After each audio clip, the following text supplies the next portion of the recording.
मैं किसी भी मूल्य में उन्हें अपने आश्रम में वापस नहीं लूंगा। और ये बात आप भी अच्छी तरह जान लीजिए।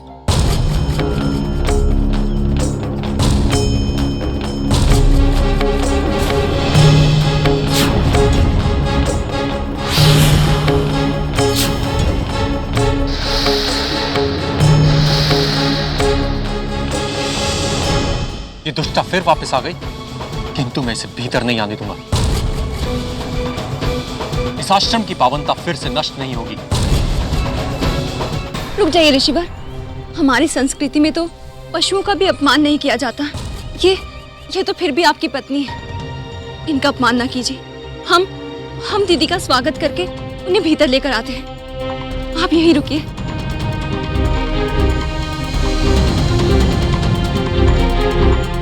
दीदी, हम आपको अभी याद कर रहे थे। आपका स्वागत है। चलिए ना, भीतर आइए। रहने दे ये नाटक।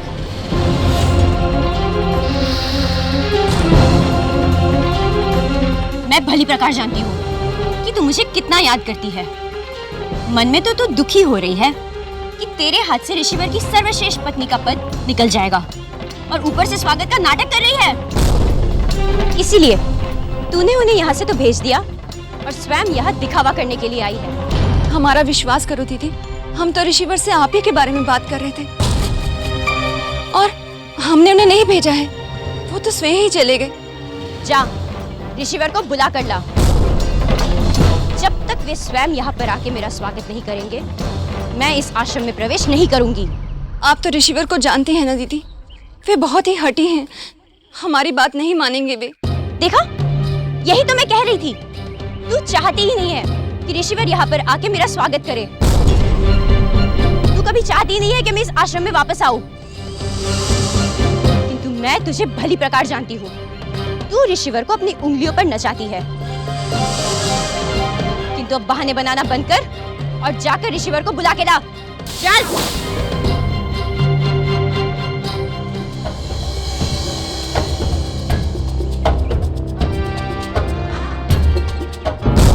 क्या करूं? ऋषिवर तो दीदी के समर्थन में कुछ भी सुनने को तैयार ही नहीं है। और दीदी ने भी हट पकड़ लिया है कि जब तक ऋषिवर उनका स्वागत नहीं करेंगे, वे आश्रम में प्रवेश नहीं करेंगे। कैसे मनाऊं मैं ऋषिवर को कि वे इनका स्वागत करें? कैसे अपनी दीदी का खोया हुआ सम्मान उन्हें वापस दिलवाऊं?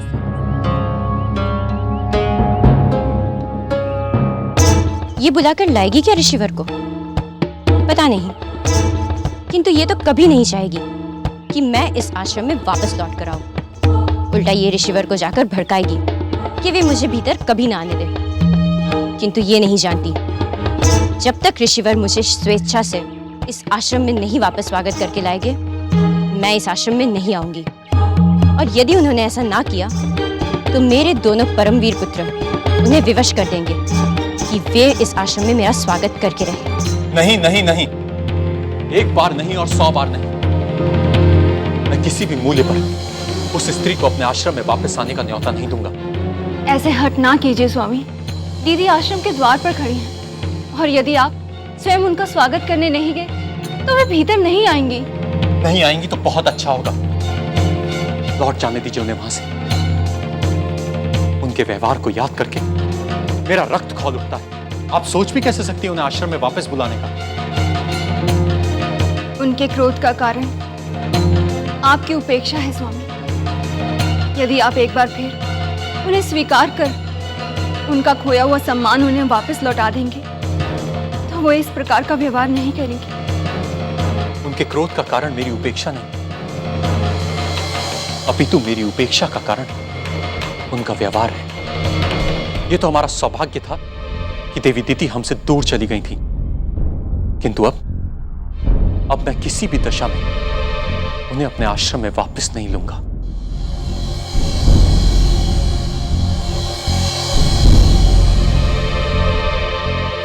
कुलक्षणी आदिति, कुलक्षणी आदिति, कुलक्षणी आदिति, ऋषिवर, ऋषिवर, ऋषिवर, मैं अपना सारा आत्मसम्मान त्याग कर यहाँ आश्रम वापस सुलह करने आई हूँ, और आप उस कुलक्षणी अदिति के बहकावे में आकर मेरा आश्रम द्वार पर स्वागत करने नहीं आ सकते? मैं आपसे कह रही हूँ ऋषिवर, यदि अब भी आप आश्रम द्वार पर विधिवत मेरा स्वागत करने नहीं आए तो परिणाम आपके हित में नहीं होगा। सुन रही हैं ना आप देवी अदिति? अब तो आपको समझ जाना चाहिए कि आपकी दीदी का स्वभाव तनिक भी नहीं बदला है। बदल जाएगा, उनका स्वभाव बदल जाएगा स्वामी। कुएं की रस्सी की घसीट से तो पत्थर भी कट जाता है, और फिर यदि हम प्रयास करेंगे तो अवश्य ही दीदी का स्वभाव बदल जाएगा। मेरी अब ऐसी कोई इच्छा नहीं है प्रयास करने की। मैं अपना समय पूजा पाठ और साधना में लगाना चाहता हूं, आपकी दीदी को सुधारने में नहीं। मैं अभी जाकर उनसे कह देता हूं कि वो तुरंत यहां से चली जाएं। रुक जाइए स्वामी, आपको हमारी ऋषि कश्यप, ये मत समझना कि मैं अबला हूँ, अकेली हूँ, निर्बल हूँ।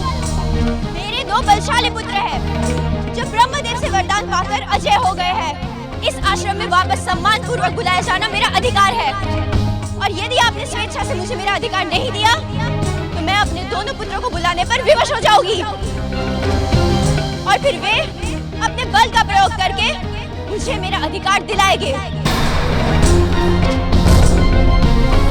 यदि आप ऐसी स्थिति से बचना चाहते हैं तो शीघ्र द्वार पर आकर मेरा स्वागत कीजिए।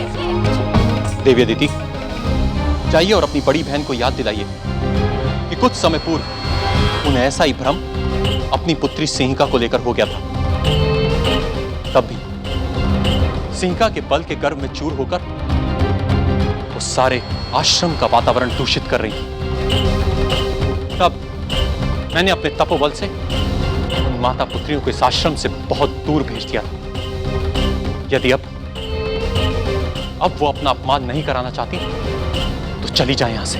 शीघ्र निर्णय लो ऋषिवर, मैं यहाँ द्वार पर जीवन भर आपके निर्णय की प्रतीक्षा नहीं करूंगी। ऋषि कश्यप, मैं आपको अंतिम चेतावनी देती हूँ, यदि आप 2 पल में यहाँ उपस्थित नहीं हुए तो मुझे अपने पुत्रों को पुकारना पड़ेगा। वरदानी पुत्र हिरण्यकशिपु, वरदानी पुत्र हिरण्याक्ष, अपनी माता को उसका खोया हुआ सम्मान दिलवाने के लिए शीघ्र उपस्थित हो।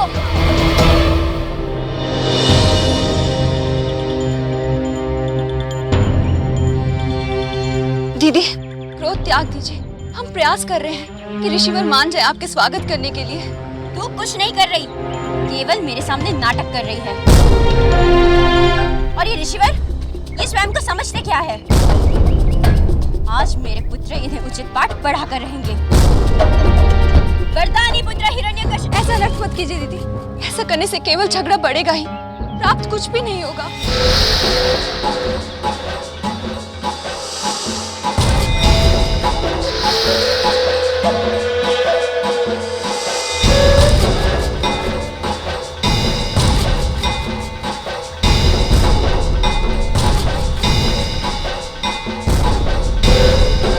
माता, आपने हमें पुकारा। हमारे लिए क्या आज्ञा है माता? रुको पुत्रों, पहले मैं इस कुलक्षणी से तो निपट लूं।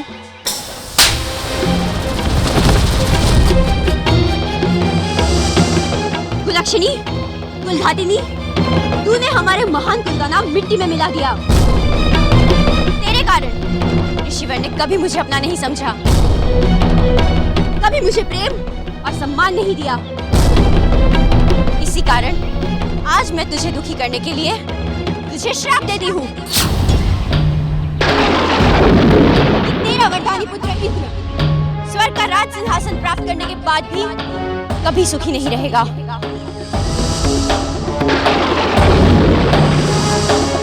संसार का कल्याण करने से अधिक उसकी चिंता अपने पद और अपने सिंहासन को बचाने में लगी रहेगी।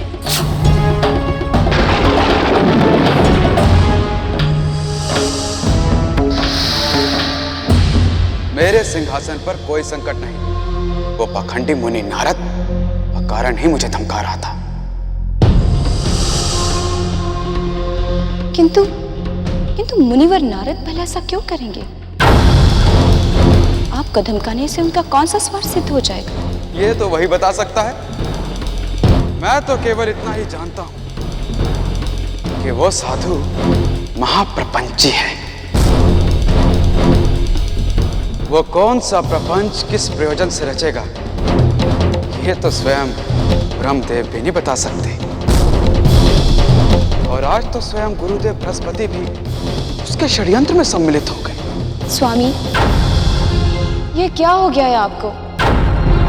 यह कौन सा नशा आपकी बुद्धि को दूषित कर रहा है?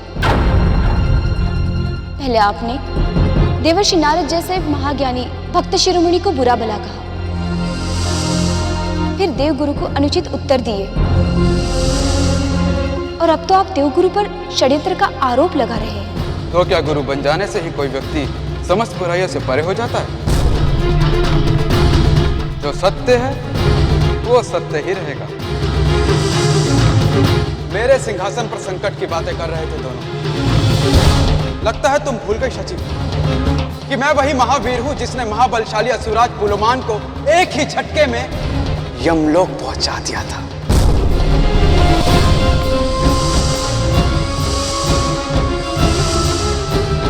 मैं नहीं भूली हूं स्वामी, किंतु लगता है आप भूल गए कि असुरराज पुलुमान मेरे पिता थे।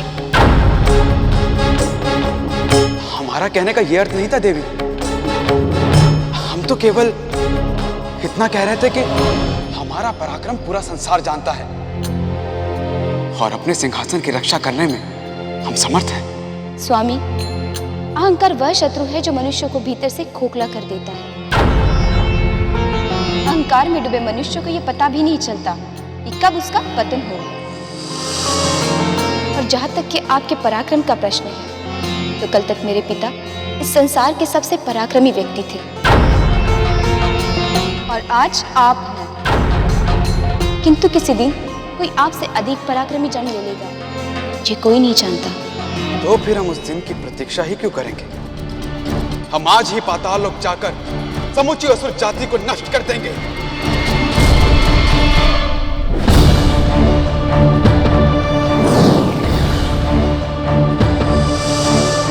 किंतु केवल असुरों के समूल नाश से तो काम नहीं चलेगा इंद्रदेव, क्योंकि पराक्रमी व्यक्ति कभी भी कहीं भी किसी भी जाति में जन्म ले सकता है।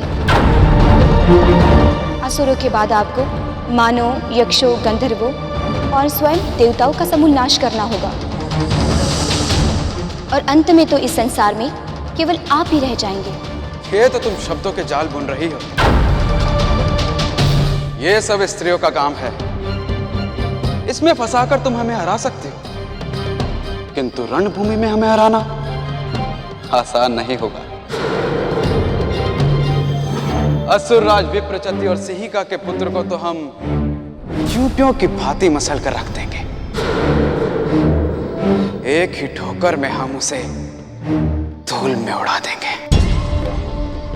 आज का दिन याद रखना कुलक्षणी।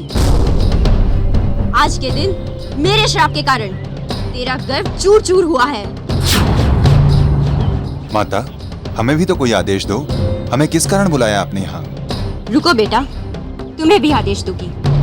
पहले मुझे अपने इस विजय के पल का पूरा सुख तो लेने दो। उठ कुलक्षणी, और यदि अपना सर्वनाश और नहीं चाहती, तुम मेरी आंखों के सामने से दूर हो जा।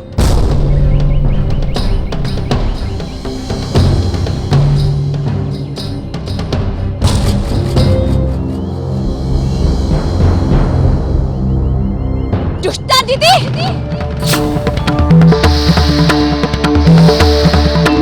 हम बालपन से तुझे दीदी कहते आए, किंतु सत्य तो ये है कि ये हमारी भूल थी। अनेकों बार लोगों ने हमें समझाया कि तू सम्मान के योग्य है, किंतु हमने किसी की न मानी। लेकिन आज हम स्वयं कहते हैं कि तू आदर के योग्य ही नहीं है। तू इस योग्य नहीं कि कोई तेरा भला सोचा। तुझे तो पाप की ठोकर में रखना चाहिए। हमने सदा तेरा सम्मान किया। बालपन से लेकर आज तक तूने जो भी बुरे कर्म किए, उसके कारण तू सदा अपमानित होती रही। किंतु हमने तेरे बुरे कार्यों पर पर्दा डाला, तुझे सम्मान दिलाने का प्रयास किया। इस प्रयास में ना जाने कितनी बार हमें अपमान झेलना पड़ा, किंतु हमने इसकी भी परवाह नहीं की। यहाँ तक कि अनेकों बार हमने तेरे लिए अपने पति परमेश्वर का भी विरोध किया। किंतु आज हम समझ गए कि ये सब हमारी भूल थी। बस बहुत हो गया, बंद कर अपना यह नरकल प्रलाप। आज तूने बिना किसी कारण हमारे पुत्र को श्रापित किया है, जिसने सदा तेरा सम्मान किया, आज तक तेरे सारे अत्याचार चुपचाप सह लिए, किंतु ये काम तो तूने ऐसा किया है जिसे हम तो क्या कोई भी मां नहीं सह सकती। हमने जो जीवन भर तुझे आदर किया है ना, उसका मान रखते हुए तुझे अंतिम बार क्षमा कर रहे हैं, किंतु आज के बाद हमारे मार्ग में मत आना। कोई कुछ भी कहे, तेरे साहस की प्रशंसा तो करनी ही पड़ेगी।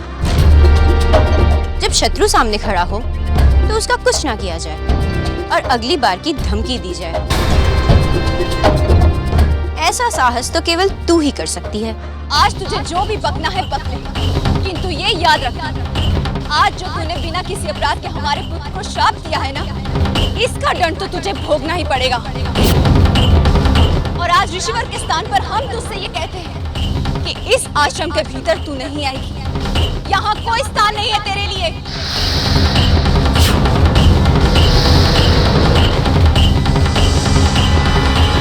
पुत्रों, यही है उस पापी ऋषि कश्यप का आश्रम, जिसने तुम्हारी माँ से उसका सम्मान छीन लिया है। सर्वश्रेष्ठ पत्नी होने के बाद भी उसने मुझे अपने आश्रम से निकाल दिया है। अब तुम दोनों वीर उसकी कुटिया में जाओ और जाकर अपने वरदानी शक्ति के प्रयोग से उसे विवश कर दो कि वो यहाँ पर आए और सम्मान पूर्वक मेरा स्वागत करके मुझे भीतर ले जाए। हम आपकी आज्ञा का अभी पालन करते हैं।